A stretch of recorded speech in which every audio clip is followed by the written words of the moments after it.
Sebelum menjadi dua institusi yang berbeda seperti saat ini, Kepolisian Republik Indonesia atau Polri, serta Tentara Nasional Indonesia atau TNI, sempat berada dalam satu lembaga yang sama, yaitu Angkatan Bersenjata Republik Indonesia atau ABRI, dalam rentang waktu yang cukup panjang, yaitu mulai tahun 1962 hingga tercetusnya pemisahan dua lembaga tersebut pada tahun 1999.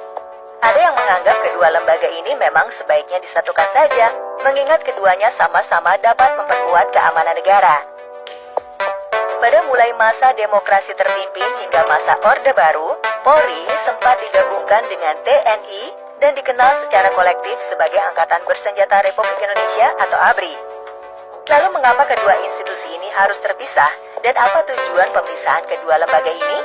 Simak ulasan lengkapnya berikut ini.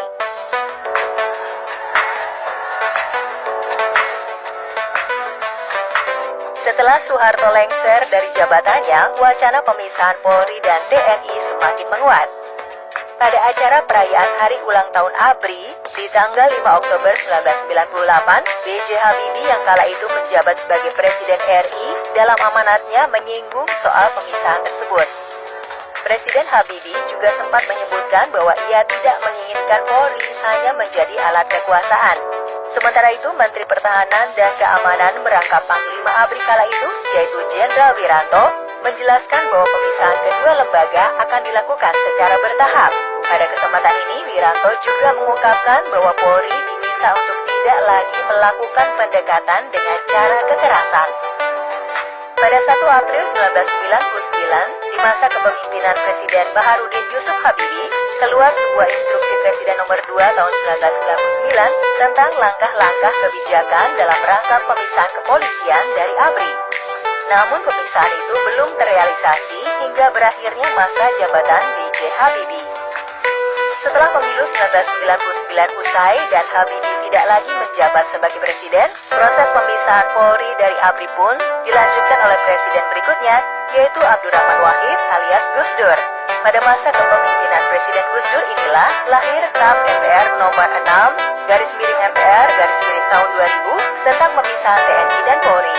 KAP MPR ditandatangani oleh Ketua MPR kala itu yaitu Amin Rais serta para wakil ketua pada tanggal 18 Agustus 2000. Dikutip dari Historia dalam artikel pemisahan TNI dengan Polri yang dimuat pada tanggal 28 September 2019, reformasi pada tubuh militer yang dilakukan Gus Dur antara lain adalah pemisahan pejabat Panglima TNI dan Menteri Pertahanan serta mengangkat pejabat sipil sebagai Menteri Pertahanan.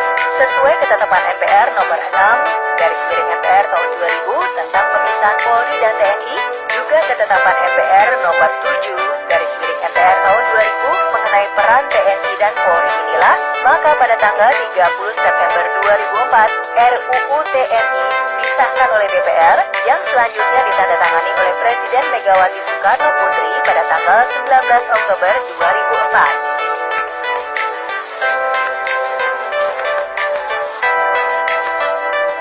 Salah satu tujuan utama pemisahan TNI dan Polri adalah menghindari adanya istilah dui fungsi ABRI demi menghilangkan fungsi sosial politik pada TNI Polri. Adanya dui fungsi ABRI inilah yang kemudian memicu penyalahgunaan wewenang di tubuh TNI Polri pada era Orde Baru.